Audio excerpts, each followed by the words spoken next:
Hi guys, welcome to the D News. If you're new to the channel, make sure that you subscribe and do not forget to click the bell for notifications. This is the channel where you get all sorts of reviews from sports to reality shows. And of course, today I thought let's just do a bit of a review of what's going on between AKA and the public, and of course this is regarding Anele Tembe's death. We have seen that recently AKA did an interview where he was kind of telling us about what really happened on that day, even though we didn't really get all the information of what actually transpired. And of course there were so many, and I mean so many, reviews on Twitter. People can even call them the investigative tweets or whatever that you can call them, but everyone is having an opinion of what actually transpired. And of course this is open for debate. My review also doesn't mean that it's the correct review. We are all having opinions regarding this particular issue. Of course, I have the full video right here. You guys should watch the video after this little conversation that we are about to have right now. So firstly, Twitter is divided, Facebook is divided, YouTube is divided. It is divided in a sense that there are people who say we react differently to trauma, and I mean I cannot take that away. We all react differently to death, to whatever that may come our way, right? Hence some people question the fact that what is it that you wanted AKA to do on that day, right? Because some people on the other side say that I know we react differently to trauma, but if now you hear that someone that you love passionately, as you say, they just they are dead or they're still alive, and you will go downstairs to try to check to try to be with them in those last few moments of their lives. So I think that's what really triggered a lot of people. People say AKA is lying. Some people say we react differently to all these things, but it's I don't know what to say actually, because allegedly AKA went to his friend's room instead of going downstairs to go and see Anele or be with Anele in those few moments of Anele's life. Instead he goes to the next room, right? So it's a bit complicated. He actually also does confess that he once used drugs, right? So I'm not sure if he's still using them or it was just on that particular day that he may have referred to. But of course there's so much that is going on about that particular day. There is an investigation that is going on, and of course the Tembe family also replied to AKA's allegations. AKA says that he was actually not given the platform to say a few words during Anele's funeral, and the Tembe family says you never said anything. So I don't know. As AKA, I mean AKA is the husband because she paid lobola. I'm not sure. I've seen some comments, people saying AKA didn't pay lobola. I'm not sure how that is true, but obviously he was referred to as the fiance. He refers to himself as Anele's husband. So some people say, but he didn't even have to be asked whether he wants to speak or not. He was just supposed to be given the platform. I don't know, but if you have not seen that video, I have the full video here. Check the video out and let me know what you think. Do you think AKA is guilty of whatever that transpired, or do you think we all react differently to trauma? I don't know, but you guys can let me know in the comment section of what you think about this whole situation regarding this interview. Do you think AKA was being honest? Do you think he has told us everything that we need to know about that particular day? I mean, he kept on saying he doesn't want to speak so much regarding Anele's side, whether she was using drugs, whether she was abusing alcohol, whatever the case may be. He said he doesn't want to dwell much in that. He just want to come and and speak his point of view. And so many people say there are always three sides to the story, and I also say so. It's AKA side is Anele's side, who is not here, and obviously the truth. And I'm not sure if justice will be served in this case, if we will be able to get the truth out of the whole thing, right? But let's allow the police do their job and see what will come out of this whole thing. But in the meantime, make sure that you subscribe and please check out for more reviews on this channel. Keenan, good evening. Good evening. Thank you for speaking to us. Thank you for taking the time. I think a lot of people are wondering at this point, because we haven't seen or heard much of you, a lot of people wondering, especially your fans, how you are doing. How I'm doing? Well, obviously I'm in a state of grief, sadness. For me, Anele was, still is my whole life, my wife, or my wife-to-be. I wake up every day, I'm numb. I find it very hard to get up in the mornings, to make it through the day. I'm in grieving and in mourning. There's so much noise around everything, and there's so much that's going on that it's hard for me to take the time and to find the time and the peace to mourn and to grieve. My thoughts are also with her family. It's not just my loss, it's their loss as well. With my family, it has been very, very, difficult for us as well, because at the end of the day, we were going to become one family. And I just feel like all that potential and my whole life has kind of been pulled out from underneath me. So I never wanted to lay things bare. I never wanted to really be in this position and have to explain. I just wanted to mourn and grieve. But I think the events of the last week or the last 2 or the month or whatever you want to call it has really put me in a position whereby I now need to tell the truth. And I need to speak, and my voice needs to be heard, because people want to know from me, what my explanations or my answers to their questions are. And going into this interview, it's very, very important for me for people to understand Anele was and is my absolute world. And for me, it's about preserving her memory, her legacy, and for her to be remembered in the right way. And I will do anything to protect that, and that she's remembered in the right way, which is creative, fun, talented, the most beautiful girl I ever laid my eyes on. So it's hard for me to sit here and talk to you tonight.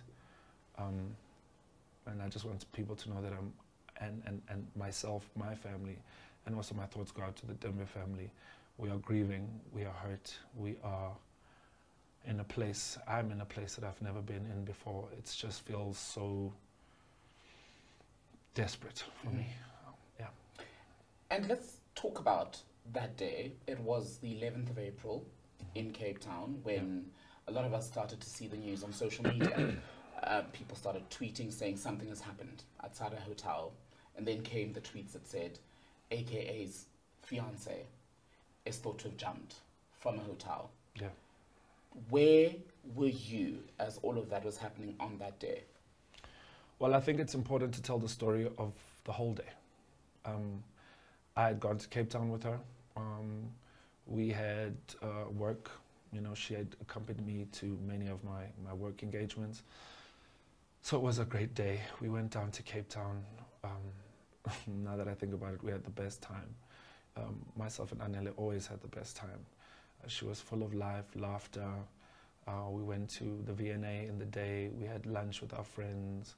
We went shopping. We went back to the hotel. She got dressed. She looked beautiful as always. And then we went to work. This is on the Saturday, I believe. This is on the Saturday night, a Friday, if I recall correctly.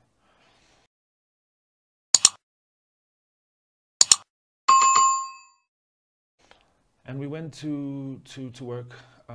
We came back round about 11:30 side. Obviously, it's curfew. We came back with some friends, and then the friends left. And then prior to that, week of us going down to Cape Town, myself and Anele had been having a particularly difficult week in our relationship. Lots of disagreements, arguments, and so forth. But we felt that, we had been, kind of given some sort of reprieve. It was a good day. So we took it upon ourselves to say, all right, well, now we're together, there's nobody around, change of scenery. Let's begin, talking about our relationship, because we had just become husband and wife. I just paid lower, I think 2 weeks previously.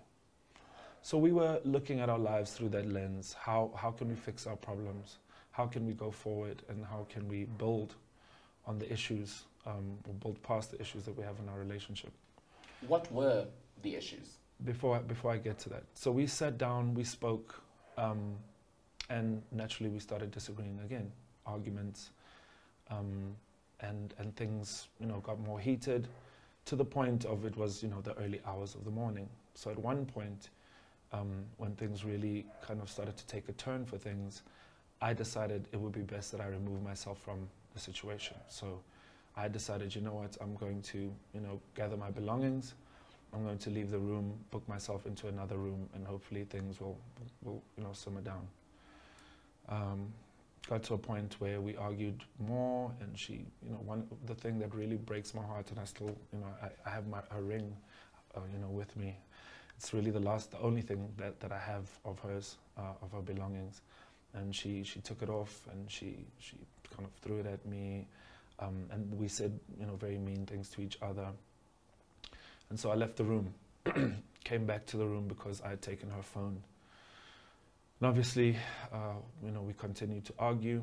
And then things took a turn for the worst when, we had gotten to a point in the argument where Anele had kind of threatened to kill herself, or to, jump off the balcony. She didn't say in those words, though. And I had called reception for security, and I kind of tried to remove myself from the situation again, and I think maybe out of panic, I didn't want to be there or kind of feel that this was going to happen. I kind of wanted to remove myself from it, so I went to the bathroom, and when I came out of the bathroom, she wasn't in the room. So she wasn't in the room, and so then I look around the room and she's not there, and I go to the balcony and I look over the balcony and I look down to the street, and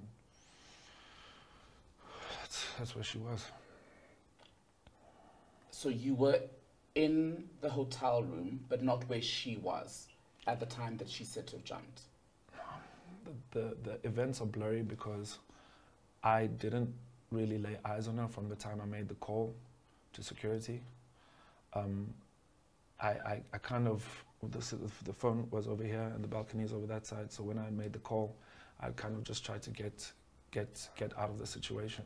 I don't know whether it was during the time I was on the phone that she had jumped, or whether it was when I was in the bathroom, or whatever the sequence of events are, but that's how I remember it.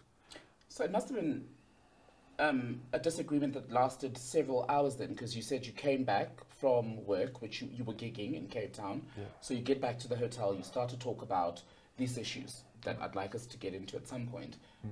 From then to when she eventually, as we're hearing now, jumps from the balcony, which was like daylight hours. Yes. Were you with her all the time, except for that brief time where, of course, you went back to the other room that you'd secured? No, I was in the room. The last time I remember seeing her was when she had walked past me from the door towards the balcony, saying she is going to jump off the balcony, she's going to kill herself, at which point I called reception for security to come up, because in my mind I'm thinking, well, I must be the reason that, she's in this state, or she's very, very upset. So I need some assistance. I need to call downstairs and see if somebody can come intervene. And I put the phone down. I went to the bathroom just to kind of take a breather, and when I came back, she was gone. Where was the help then, between when you go to the bathroom and when you make this grim discovery? Did anyone actually come from the hotel? No, nobody came. And a lot has been said about the nature of the relationship, right? A lot of people were seeing in the last week or so videos of other disagreements that you've had, a lot of it seeming to be quite in the extreme as far as disagreements go. What were the issues that you were trying to iron out in Cape Town? I think as a couple, we did have a very tumultuous relationship. I put that down to being about passion. We're both very passionate people. We passionately loved each other very, very, very, very much. That is why we wanted to build our whole lives together. But I think passion goes both ways in this case. Disagreements that we had could be quite intense. And on that day when we were speaking, it was about a variety of issues in our relationship. Issues that I don't feel I really want to lay bare, because Anele is not here to speak for herself. Anele is not here to give her side of the story. But what I can tell you is, it was like any other relationship in which there were problems and issues and insecurities and just things that people, you know, especially with our life, me being in the public eye, that, you know, were going on in our relationship. And there was a lot of passion. And speaking to the images of the last week, I understand what it looks like. I understand that I need to own that. I understand that I could imagine, I regret it, and I can only imagine how I must have frightened her, how scared she must have been. And it's not something that I'm proud of. And it's something that I need to own. And if I could redo it or get to that point again, or go back in time, which is what I keep saying to myself about a lot of things when somebody passes like this. I keep thinking, could I have done something different? Could I have done better? Could I have done this, or could I have done that? And that kind of torments me every single day. But I know that what I am not is an abuser. I am not somebody who would abuse Anele, because I treated her like gold. She was my everything, and still remains my everything. I would wake up every single day thinking, how happy could I make this person today? That was my mission. And that for me is why I'm so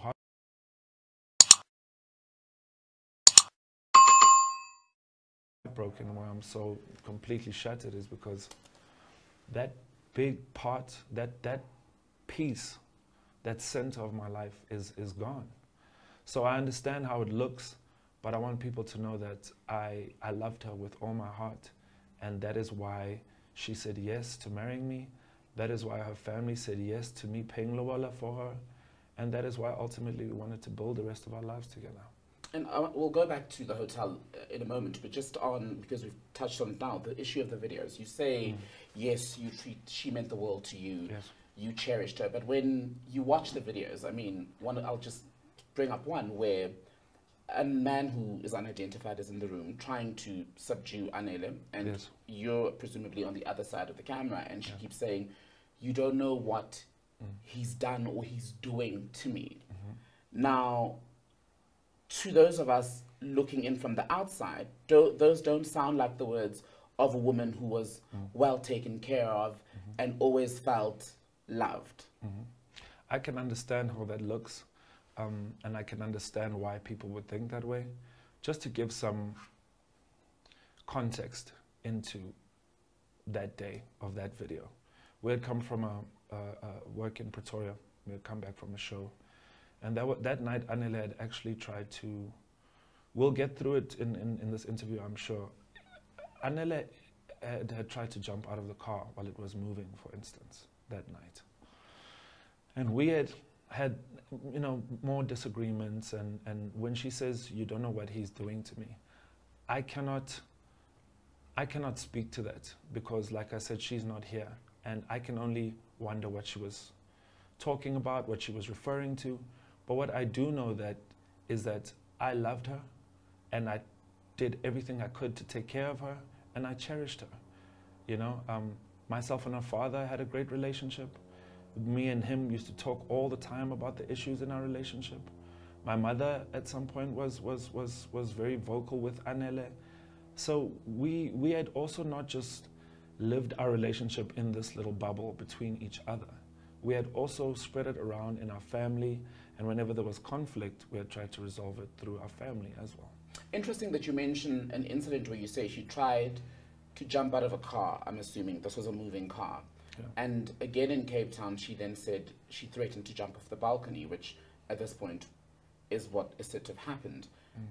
what do you say to people who say then, if she had shown behavior that suggested that she was likely to harm herself, why would you leave her alone for any amount of time when she had said to you, I will jump off the balcony? Well, in my past experience with Anele, it wasn't the first time that she had attempted to do that or had threatened to do that. She had done that here in this home upstairs before.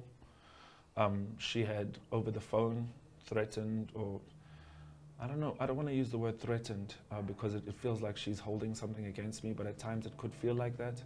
Threatened to drive her car into a wall. She had to be talked down off a ledge at the Hilton in Durban.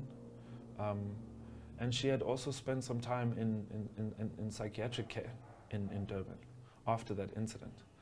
So you need to understand that I am a person who was with somebody who had gone through this before. And for me, I felt like in that moment, I didn't really believe that Anele would do that, right? Because I'd been through it before with her.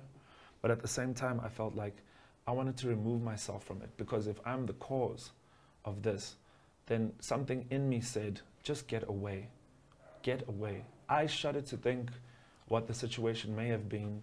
You know, we don't know what the outcome may be had I made a different choice, but we'll never know. But that is the choice that I made. I wanted to get away from it, remove myself from the situation. And in my mind, I thought I was going to come out of that bathroom and she'd still be there. Do you regret leaving her alone for those? I regret many things, not just that. And in the hours that after it happened, I thought about not just that night, but I thought about my entire relationship with her since the very start of when I knew her. Could I have done this? Could I have helped her like this? Could I have taken her disposition a bit more seriously? You know, her medication. Should I have been more pushy with her taking her medication? Should I have paid more attention to the way I spoke to her? Things like the video of the door, for instance. You know, your mind casts back to those types of things and thinks, what could I have done for a different outcome? Why did you break the door? Because that's been one of the most shocking images that people have seen. I mean, it's, for those who haven't seen it, I'll just describe it. It's a door with a hole punched right in the middle. According to what's in the papers, she had gone into the room, locked herself in to get away from you in this very house, I assume. Yes. Because you had again had some sort of altercation, some sort of disagreement that escalated quite quickly. Yes. Well, that is the case. Like I said before, lots of passion in our relationship, lots of stubbornness, emotions running high. And it was an argument that we were having like many of the arguments we have had before. To tell you the truth, I cannot recall what we were arguing about. But what I do remember is breaking that door. I can only imagine how scared she must have been. I can only imagine how terrified I must have made her. And that's something that I own and I wish I could change. And my heart breaks just thinking about it. And people make mistakes, and that's a mistake that I made, but there are consequences for mistakes, and I'm, paying for those consequences. You speak about a passionate relationship. Many relationships are passionate. Very few people end up with their partner locked in a room, and so passionate are you about an issue that you don't even recall, as you say now, that you go to the extent of breaking a door. So was your passion violent? In that moment, definitely. In that moment, I took it too far. In that moment, I scared her. In that moment, I wasn't the man I was supposed to be towards her. Was it the first time you had scared her in that way? Not in that way, no. I don't recall scaring her by breaking down a door before, no. Had you ever hit her? No. What, apart from the incident with the door, what other violent, maybe not you hitting her, but what other violent incidents do you recall between the two of yourself? Define violence. Where, for example, there's breaking of doors, there's the trashing of a room, that type be it of in the stuff. house or at a hotel. It had happened before. It had happened before on both sides. myself and Anele, like I said, were very stubborn, very steadfast, and could be quite volatile. Were there drugs involved? Drugs involved in our relationship? Did the two of you take drugs either together or as individuals? Well, for me, when it comes to the issue of drugs, I've been in the entertainment industry, in the music industry, for nearly 20 years now. Have I tried drugs before? Yes, I have. I can say that without question. On the part of Anele, like I said, Anele is not here, and I'm not going to speak and delve into that on Anele's part, because my job is to protect her memory, my job is to protect her legacy, but I can only speak for myself. So obviously, being in this entertainment industry, being a musician for so long, you're exposed to these things, you're around it, and I have tried them before, yes. But more specifically, was there drug use during your relationship from your side then, because you say you won't speak for her, especially on the days where there were these clashes? No, we went out, we would have a good time, we'd come back home.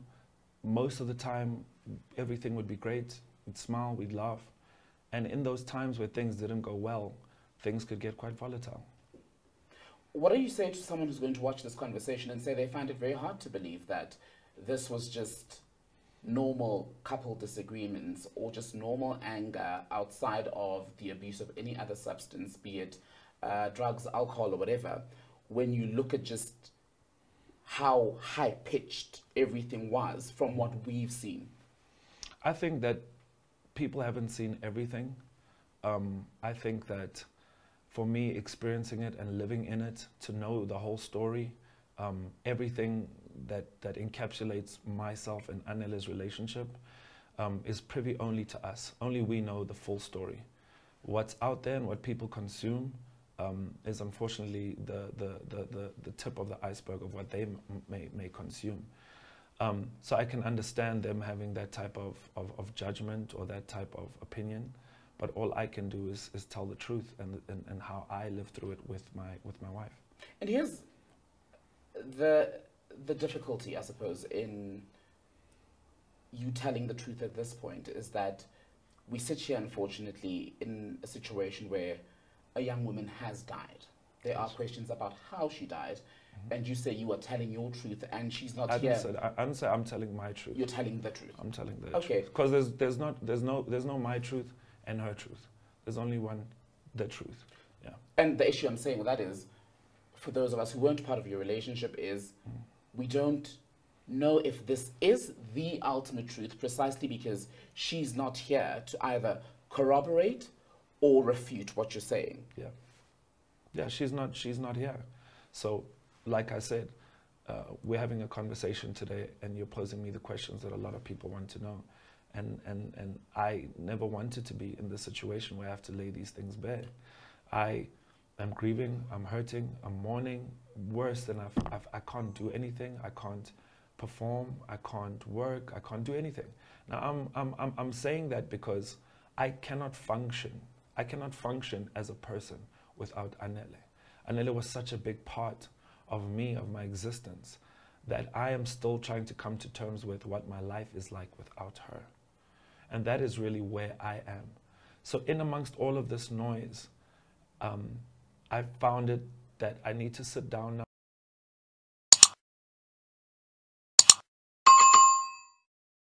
And it's been a month, and if it were up to me, I would take as much time as I can to grieve, or to give the family time to grieve. But that isn't the case because I'm a public figure. So I have to speak, and I have to answer questions, and that's what I'm trying to do to the best of my ability. I wish Anele was here, but she's not. And you say, Keen, that you loved Anele, that you guys had a passionate relationship, to use your word. Do you accept that it's quite possible to be in love with a person and equally be in a toxic relationship? I think that's possible, yes. Is that how you would describe your relationship? No. I would describe my relationship with her as loving. We adored each other. We absolutely adored each other. I was so lucky because you know, when lockdown started, I got to spend every single day with her for the last year. And I really got to know her on so many levels. And she was amazing. She was everything that I ever wanted. I don't know where I'm going to find another Anele. I don't know how to compute it. My mind and my soul doesn't know how to deal with. I just feel like I'm just floating from moment to moment, and it's a pain that I will change me for the rest of my life. I'll never be the same again. So to label it toxic, no. Did we have difficulties? Yes. But is it not possible for the two to coexist, the love and toxicity, when, yes, you've got the loving moments, which are great, but you also have the extreme lows, which aren't just the usual, I'm not taking your calls. These are lows that involve the breaking of doors. They involve videos of a woman crying hysterically on the floor, calling out for her mother. They involve, now we're hearing reports of her friends saying, in fact, what was going on was abuse. You're saying that's not what happened. Mm-hmm. But how do you, let me phrase it this way, how do you balance those two? Because you can't look at one without the other. Yes. You're talking about toxicity and love. Like I said, it's possible to be in a toxic relationship and be in love. I just wouldn't characterize our relationship as that relationship that was toxic and in love. I believe that our relationship was one that we were building towards the future. It was one in which we took the ultimate step to be with each other forever, for the rest of our lives. And one that I put my marker in the sand and I said, this is going to be my life partner. Mm-hmm. And that is how I feel about it. I cannot reduce our relationship just to a toxic in love. It was a serious thing. It was my wife forever. So I feel like to draw parallels like that, yes, you can talk about the highs and the lows. And to the outsiders, you know, it might seem extreme, but in our reality, we were 99% of the time in love, and things were amazing, and we were building a future together.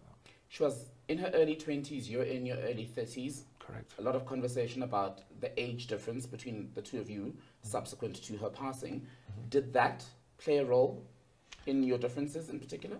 I think it did, but it also enhanced our relationship. I think that it was perfect for us. She enjoyed the difference. She, in what she was looking for in somebody, she was looking for somebody to settle down. She was looking for somebody who was kind of knew who they were and knew where they were headed. And for me, I was so lucky to find a girl that was young and wanted to settle down, so I counted myself very, very lucky. But the age difference also had its shortcomings in, you know, not just her, but me as well, in terms of patience, in terms of communication, understanding, love language, you know, expressing each other, you know, sometimes we didn't get each other. So obviously those issues were there. You've alluded to her struggles to a degree with issues around mental health, right? Where you say she was on medication. Yeah. I don't want to misquote you here.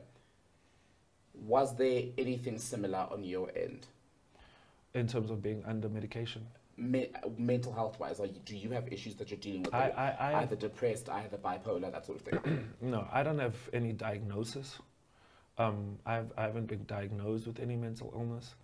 But then again, maybe there are people walking around who have these conditions and don't know them yet. I have sought, obviously, the help of a psychologist, and I've been doing therapy sessions.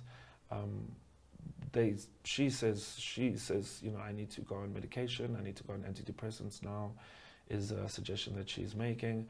But as far as while myself and Anele were in a relationship, I was never diagnosed with anything or taking medication for any mental kind of diagnosis or situation.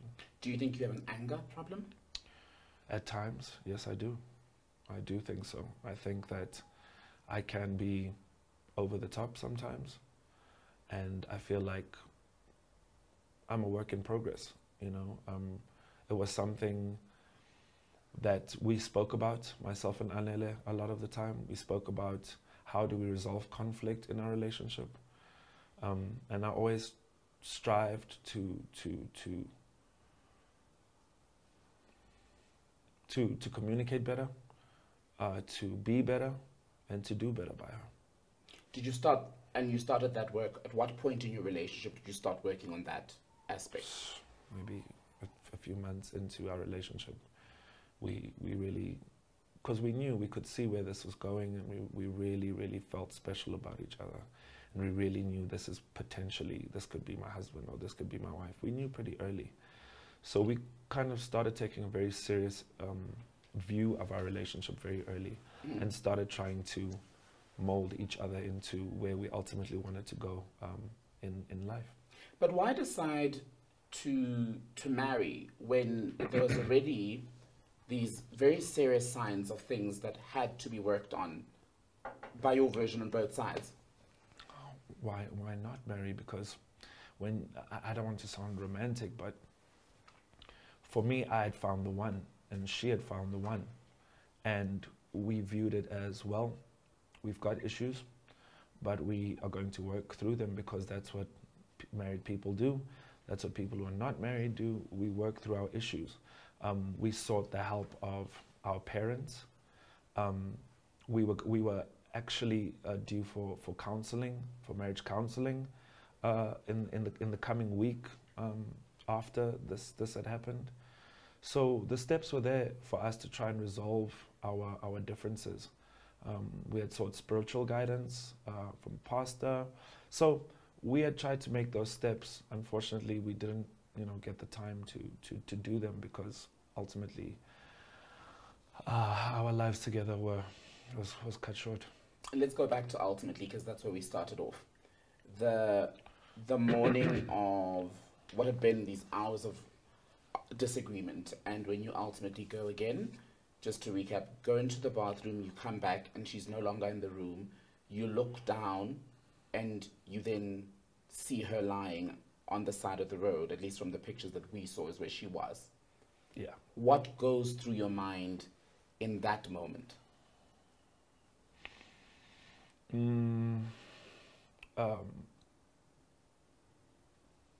I just started screaming, "Oh my God, oh my God, oh my God." It's something that's ingrained in my mind forever. It's not easy to think about. It's not easy to talk about. I remember going out onto the balcony.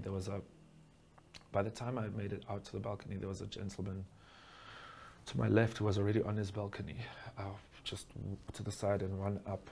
So I looked out and I looked down, and as I kind of reeled back, he was standing there. I don't remember saying it, but I just started screaming, "Oh my God, oh my God," and just losing my mind. And as soon as, I kind of made sense of what was happening, it maybe after about 10 seconds or 15 seconds or so, I ran next door to where my friend was, started banging on his door, just hysterical, and he opened the door, he dragged me up off the floor, and that's where the whole nightmare began. Everything just started moving, and people, and my friend went down to downstairs, and I wanted to go down, but they said, "No, don't, Do you stay in a room? No, I was next door, so I ran out of our room next door to my friend's room. And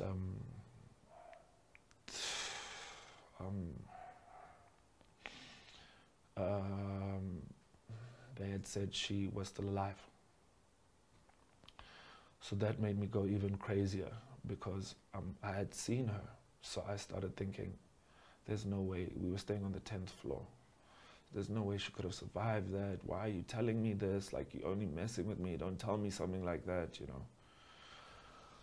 And then I stayed in the room, and then they kept me up there, and then at some point, my friend came up, and I could just see, and he just looked at me, he just shook his head like this, and I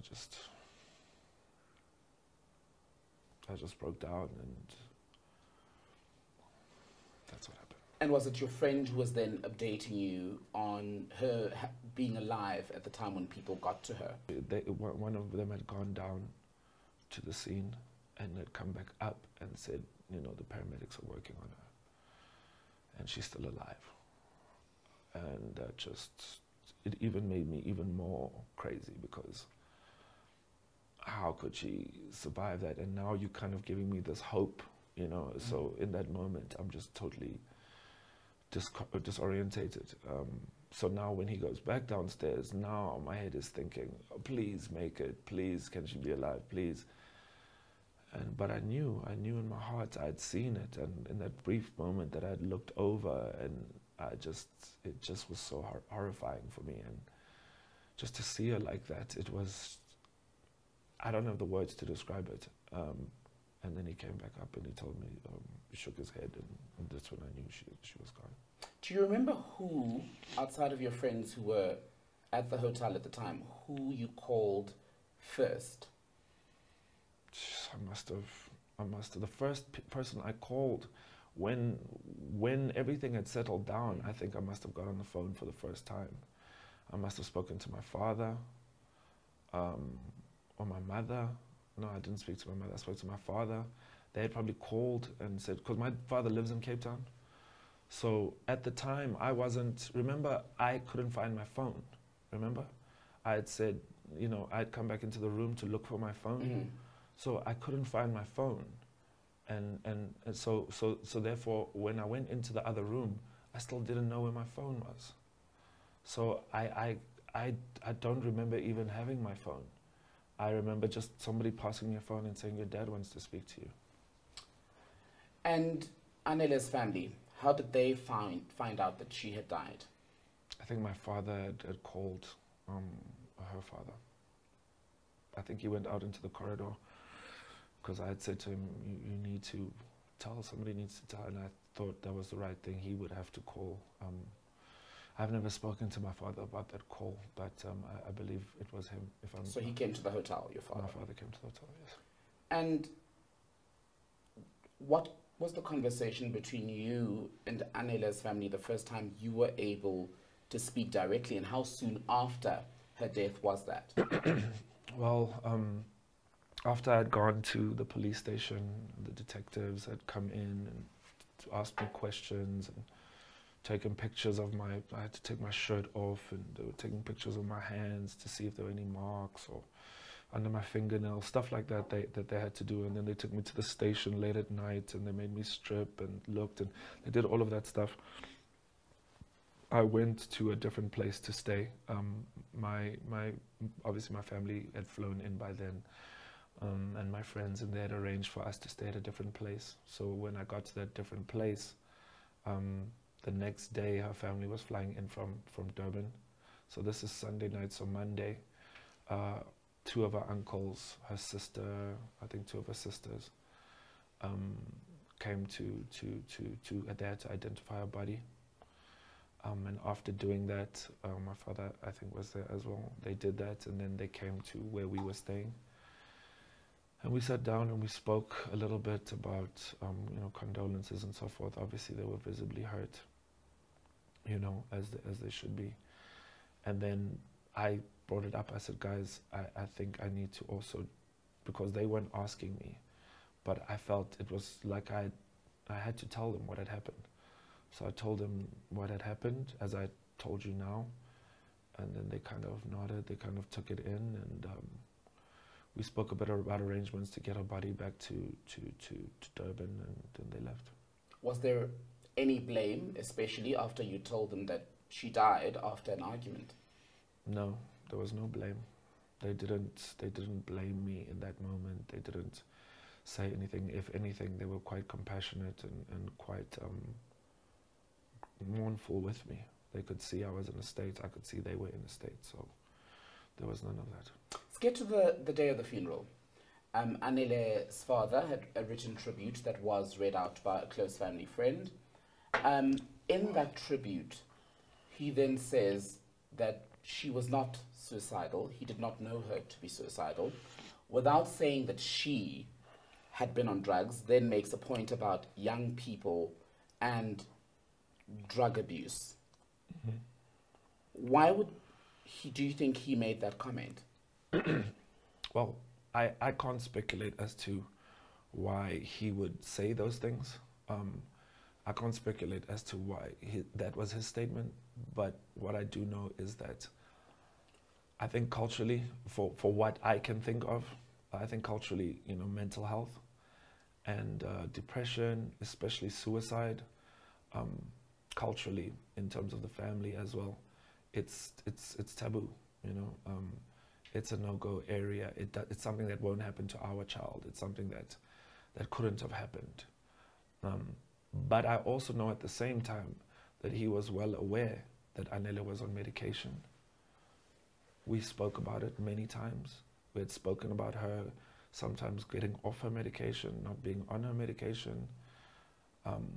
We had spoken after she had spent a week in Asiko, psychiatric hospital in Umhlanga. Mm-hmm. So he was well aware that she had stayed there for a week. He was aware, because me and him spoke at length about her suicide attempt in Durban. He was the one who picked her up from hospital. So we had spoken many times. And it wasn't just us. My mother had sat down with me after the Hilton Durban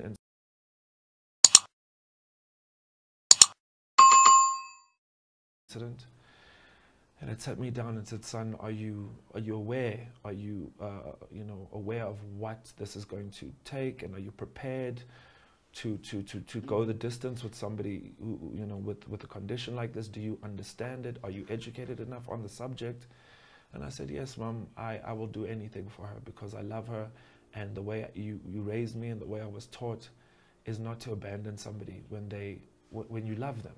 How could I do that?" So I stuck it out, and as it pertains to her dad and what he said at the funeral, he knows these things. We've spoken about them. So to say that he didn't think she was suicidal, I don't know why he said that, but what I do know is that he was well aware of those things that I've just listed. And on the issue of the drugs, why did he make that point? You say you are not currently abusing any substances. Yeah. You were not on any drugs during your relationship. Yeah. Was she on substances? Like I said at the start of the interview, I'm not going to point fingers at Anele and say she was this or she was that, she was or she wasn't. For me, I'm here to speak, to protect her memory, to protect her legacy. That's what I'm here for. So you would have to ask him why he would say something like that. The people who've questioned your decision to issue a statement on the eve of the Sunday newspaper reports where two publications, I think, ran with the same story with the videos, which they had got from a friend or friends of the late Anele, right? Yeah. Why go the route of a statement versus, for example, giving a quote to a newspaper? Were you responding to the inquiry firstly from the newspapers? Were you trying to preempt the reporting? Yeah, I had gotten a call on the Saturday morning about the story that was going out on the Sunday. So I had gotten in touch with a member of my team, and I told him, look, this is what they're saying, so what do we do?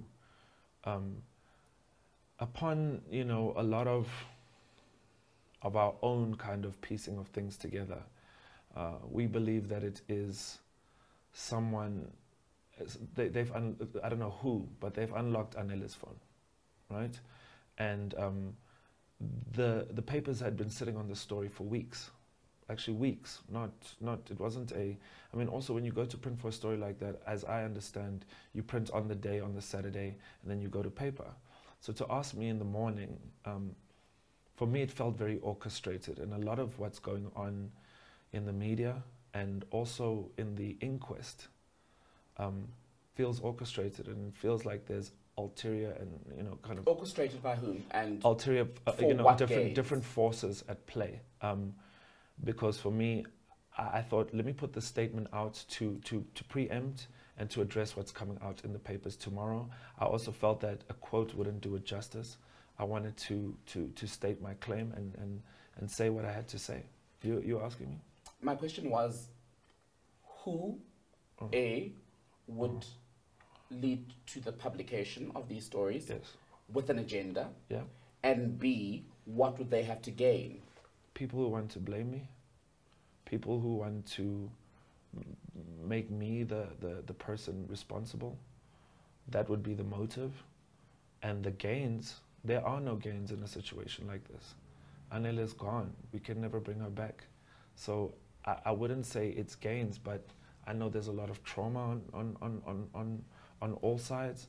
I know people are grieving, they're mourning, and I can't understand their process. But what I do know is the people who are providing the papers with these, videos and these clips, the timing of it is something that I'm paying attention to, because when Anele was here and things were great and we were in love,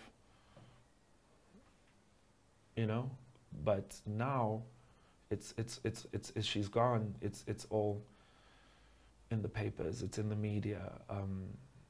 My character is being brought into question. So I just question the timing of it, and also the timing, of the videos, and I question the sources as well. So, but do you at the very least understand why there'd be some anger directed at you, be it from her friends and family, given precisely the fact that, yes, these are snippets into your relationship, but these are things that did happen. So when people are trying to make sense, especially of someone who, as we're saying, took their own life, they will try to look at the factors that may have contributed to that. And some would say, in fact, you were a part of that, maybe not entirely, but you may have been part of pushing her over the edge. Myself and Anele's lives were intertwined. We were going to build a life together, like I said before. And it's impossible for whatever she was going through at any given time while she was with me not to have anything to do with me. I was her life, she was my life. However, it's important to look at things in the whole context. Anele had attempted suicide before. Anele had spoken about it many times before. And people know this. So when those things had happened, there was no blame on me then. There was no outcry against me then. But Anele made that decision. She took her own life, and I'm here to grieve. We all grieving, and however they want to express their anger is not up to me to dictate. I can just interpret it the way that I'm interpreting it. At this stage, do you personally take on any kind of blame, any kind of accountability for where she was mentally at the time of her death? I think it's impossible not to feel part and parcel of her mental and emotional state, especially if you're trying to build a life with her and become a husband and you're headed that way. But I think it's very important to also realize that Anele had a life before me. Anele was Anele before she met me. Also within our life, Anele had her own life, her own friends, and she was her own person. She was strong-willed, and you couldn't force her to do anything that she didn't want to do. So for instance, even when you talk about drugs and you talk about abuse and so forth, you couldn't force Anele to do anything that she did not want to do. Anele made her own choices. That was the type of woman that she was, and that's why I loved her so much. But it was also the sense, at the source of a lot of difficulties that we had. So to say that I'm responsible, I wouldn't use the word responsible, but I would definitely say that wherever she was at that point in her life, my life and hers were intertwined, yes. I think it's worth saying, though, that you make the point about how she was strong-willed, she was stubborn, she made her own decisions, but the nature of abuse, even over and above your situation, is that even the strongest women can be abused despite being strong. So I think that's worth saying. But another thing that you said is that you think someone has now managed to get into her phone, and that's how the videos are now circulating. Yeah.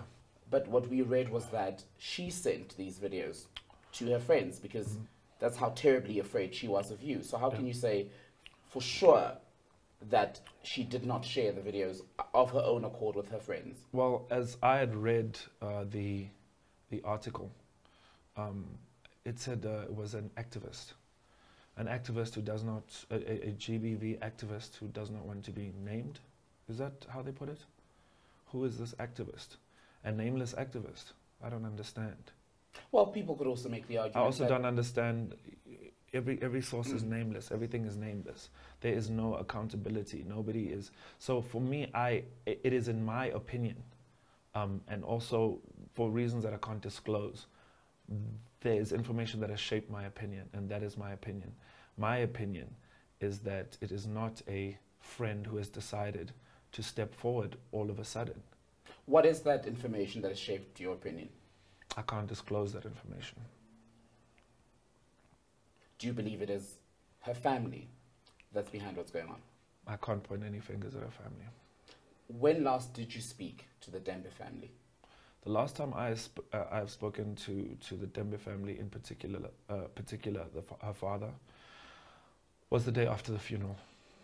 I had gone to, see him the day after the funeral, before I was supposed to fly back to Joburg.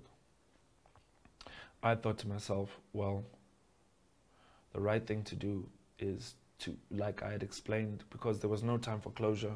We had the arrangements for the funeral. We had the arrangements for, everything. It was hectic, flying her body up, all of that stuff. So we didn't have the opportunity to sit down.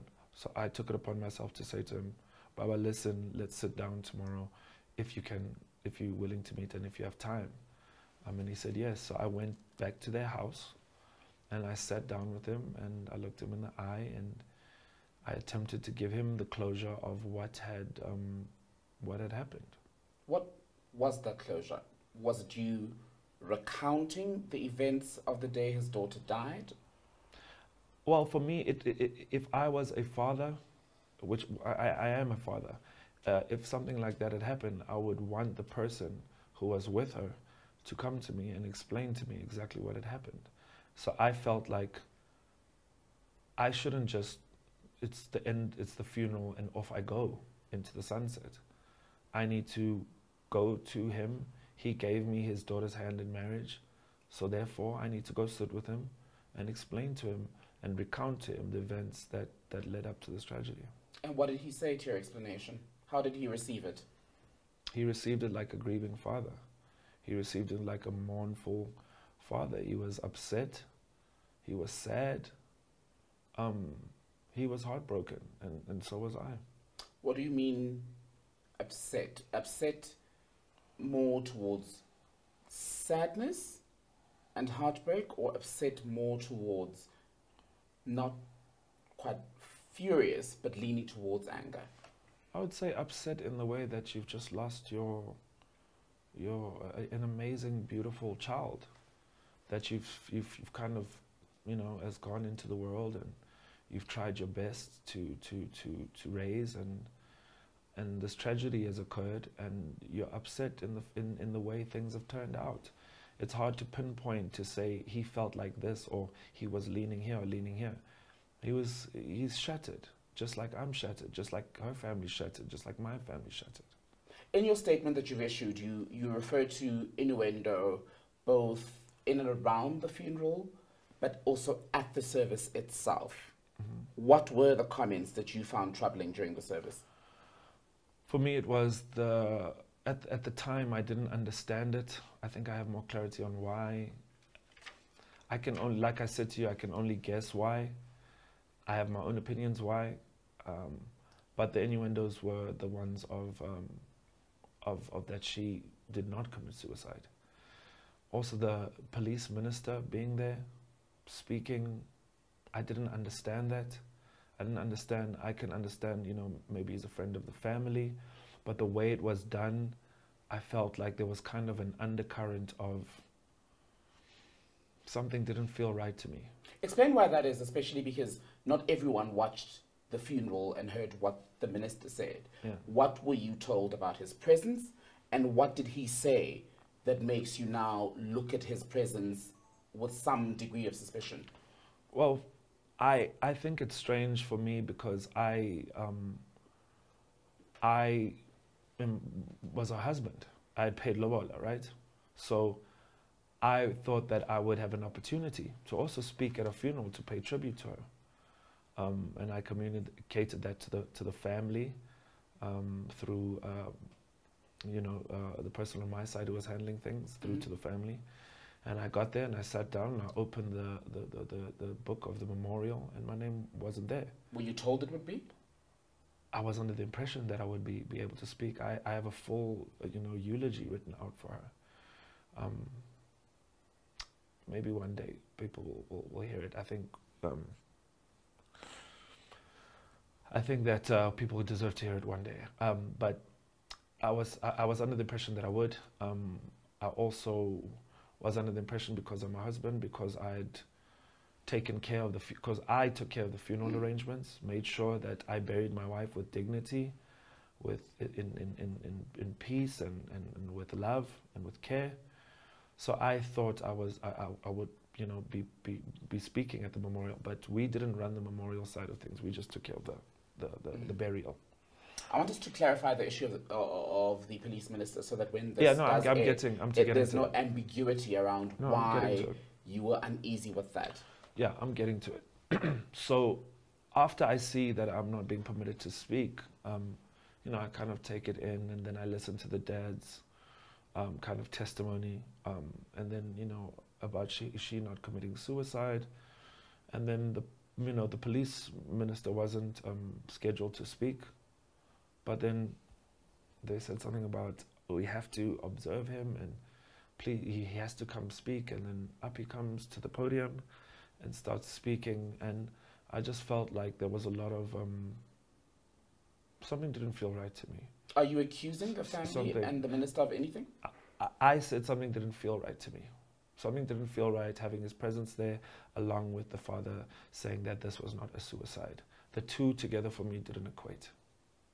And did you take that up then in your meeting with Anele's father the day after the funeral? Yes, I did. I said, I don't understand. Why did you say that she didn't commit suicide? And his explanation to me was that he wants to preserve her memory. He can't have people in the media or social media talking about her that way, having her remembered that way as someone who was kind of depressive or suicidal. He can't, there was all these things are being said about his daughter, and at the time I agreed. It kind of made sense to me, like, okay, protect her memory at all costs and so forth. But in these last few weeks, it seems that that's not the case. It seems that as time goes on now, I'm going to seem to have to lay more, out there about the nature of our relationship, the nature of our differences, and ultimately the nature of her and me and the life we had together. But how does that link to what happened at the funeral? You now needing to speak and reveal more about your relationship. I also feel that linking to the funeral, we're talking about the minister, right? And we're talking about the innuendos, because that's where the genesis of this discussion was, this question was, right? It's also in the fact that there are certain things which don't sit right with myself and my legal representatives. We asking the questions, for instance, like, what type of inquest is it when, obviously there's a trial by media, obviously there's going to be a trial by media, but also, for instance, Zinhle being interviewed, detectives flying up from Cape Town to interview Zinhle. Why? What is the direction of this inquest? Am I a suspect? And also at the same time, as far as I remember, I'm a husband. Why am I not being updated on the status of the inquest? Why is it just that side of the family that's being updated? So these are kind of inconsistencies that we kind of are kind of perched up, and we think, well, hold on a minute, that doesn't quite sit right. How do the newspapers know certain information? How do the papers know I was interviewed 3 times? How? What were you told when you were interviewed 3 times? How do the newspapers know that Zinhle was interviewed by a detective? How do they know that? Those are the questions that we're asking. So when you ask about innuendo, and you ask about him saying that there was no suicide, and you ask about why I felt something wasn't right about the minister being there, that's what I'm talking about. Are you suggesting that the police are out to get you? I'm not suggesting that the police are out to get me. I'm requesting clarity on what is the status of this inquest. I mean, I think a week ago or 2 weeks ago, there was a quote from the minister with a reporter had asked him about this case, and he had kind of given a kind of a non-committed answer. So I also need to know, I also need to be updated with the status of autopsy, with the status of the inquest. Why are these people being interviewed? And what am I in the eyes of this inquest? And now having the media involved in it, obviously I'm going to start thinking, well, is this going to possibly affect the inquest that they're having? It's a natural thought to have. But sadly, in the profession that you're in, anything around your life, I mean, your other breakups, for example, got media attention. So Right. it'll no doubt get even more coverage now, where your fiance, your wife actually, because you get paid lobola, has now died, and we're seeing all of these allegations being made against you. So that will, without a doubt, make headlines. Do you accept that? I accept that, and I understand that 100%. So I want to go back to the statements and the interviewing of Zinhle, who is your ex and the mother of your child. Yes. What was she told when the police contacted her and ultimately got a statement? Why did they say they wanted to speak with her? They say I haven't spoken at length with her. Most of the communication was done between the detective and her lawyers. But from, speaking to my legal representative, it was along the lines of, has he ever been abusive towards you? Has he ever hit you? Stuff like that. And she said no. Have you taken up your questions directly with the police? I know you've got... I'm in the process of, how do you say this? I'm in the process of asking some questions through my legal representatives. We're not accusing the police of anything. We just want clarity. We want to know where we stand. And I want to know where I stand, because I need to be updated. I have lost as well. I've lost the love of my life. I also want to know what's going on with my own life. To whom are you asking the questions? To the minister? To the prosecution, if there is to the people who prosecute the cases, because ultimately an inquest is to gather evidence and then build a case and then launch an investigation. As I understand it, I'm not a legal expert, but we'll be asking questions in the right legal format, through the right legal channels, to the right people. So as you sit here today, knowing what we've all seen published in the media, can you confidently say that there is nothing else that will come out, either through the media or that the police may bring forward, to contradict your version of what happened on the day Anele died? If there's anything that could come out to contradict what I have told people that happened that day, is there any chance of that happening? Yes. Is that your question? No. I have it burnt into my head, into my memory. This is the most traumatic space of when an hour or whatever, 2 hours or whatever the time frame may be of my life. I've given three statements on the same day, and then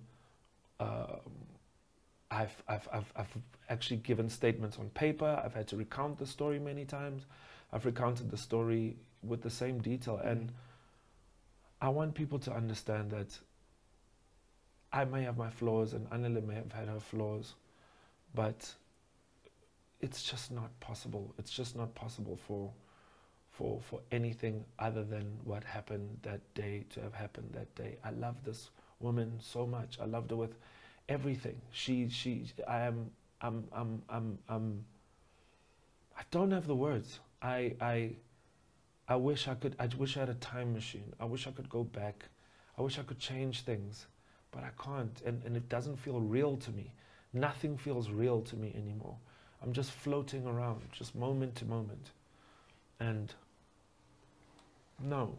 So there's no reason as we sit here today for the police to either take you in for questioning or any other reason? I will cooperate with the police as much as needed, as I have before. But I do want some clarity on what is going on with the inquest, what is going on, where are we standing, because nobody's giving, because you must remember, my family has lost. They don't want to see their son go through this. They don't want to see this happen to anybody's daughter. So we are on our side, the Forbes family is sitting, and we're not getting any information. We don't know what the status is. We're just kind of being led along through the media, through at the mercy of other people. Let's talk about you then as we end, talk about the personal implications. So whether you are named as a suspect or not in this matter, the reality is it is bound to have some sort of effect on your work as a performer and entertainer. I know you performed in Bloemfontein recently. You've pulled out of Joburg Day for legal reasons while you go through everything that you're dealing with. Well, for me, it's not legal reasons. For me, I've pulled out because I need to focus all my efforts on trying to find some sort of moment of peace in all the chaos. You know, I kind of need to find the eye of the storm, and I can't be functioning. I can't be a functioning performer. I can't be a functioning musician, recording, writing, all of that stuff. For me, I need to step away from that. And I also think on the festival side, they understand that, and they also understand the outcry and the pressure on them. How are you finding that piece? You mentioned therapy. What else are you doing? I'm trying to pray more. I'm really trying to pray more. For me, I'm finding it difficult. I'm angry. I find myself a bit angry at God for giving me everything. So my faith is being tested. I feel like He gave me everything, and then I gave it to me for 2 weeks, and then just it's gone. Sometimes I feel angry at Anele for leaving me here. I feel like I try and pray, but it's hard. It's hard to walk in faith now. I also am seeing I'm doing therapy every week. I'm trying as hard as I can not to go on antidepressants, but it's so lonely, and my therapist says that I'm only headed that way, the same way as Anele, if I don't go on medication. So those are the battles that I'm fighting now. Yeah, I'm trying to repurpose my life again. When do you think you'll be able to get to a point where you can again stand in front of a crowd of thousands? Well, that's not really going to happen now with COVID, not at least until we're vaccinated, but as a performer, when do you think you will be able to get back to that level where you're ready to hit the stage and do your work? Probably at a time when I can learn to live with what has happened. The hardest part about this is that I'm never going to forget it. It's never going to go away. It's always going to be something that I carry with me. And the only way to deal with it is to learn to live with it. And being indoors and hiding away and not living your life, that's not living with it. So it can only be when I learn to live with it, and I have no idea when that is going to be.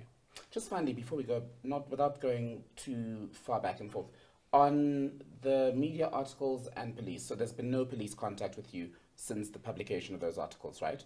None. There are people who are going to watch this interview when it airs, who are going to say, doesn't matter what you've said over the course of this discussion, this interview, they still don't believe you. They feel that you are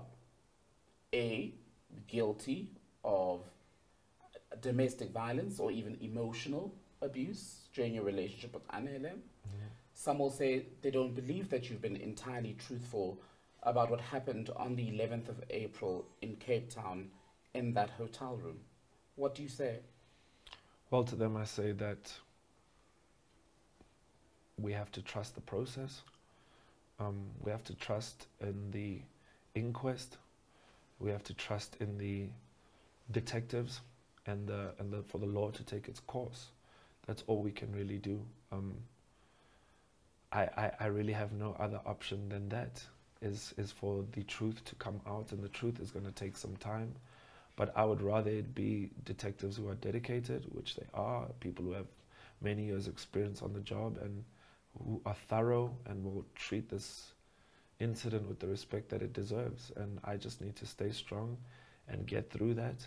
As far as the people, what they think of me and what they will deduce from this interview, they're entitled to their opinions, but I'm not here to change minds. Mm-hmm. I'm here, sitting down here, speaking to you because people want to hear what I have to say. And here I am saying it. Will you reach out to the Thembes? If necessary, to convey condolences on anniversary, on her birthday. My interaction with the Thembes will be around that of Anele and my connection to her. I want to state that another big tragedy of mine, and the thing that really hurts me as well, is that I was going to gain another family. Not only was I gaining this beautiful wife for life, but I have also lost the opportunity to also become part of their family. And that hurts me very much. Given that desire, then, don't you think you guys are due for some sort of conversation, especially with what everyone else is reporting and saying about your relationship? I think time will tell. I think give the Tembe family, the Forbes family time to grieve, give us time to mourn. Let me find a way to fill this huge gaping hole in my heart, in my life, and give them the same time as well. Helen Forbes, thank you very much. Thank you very much, sir.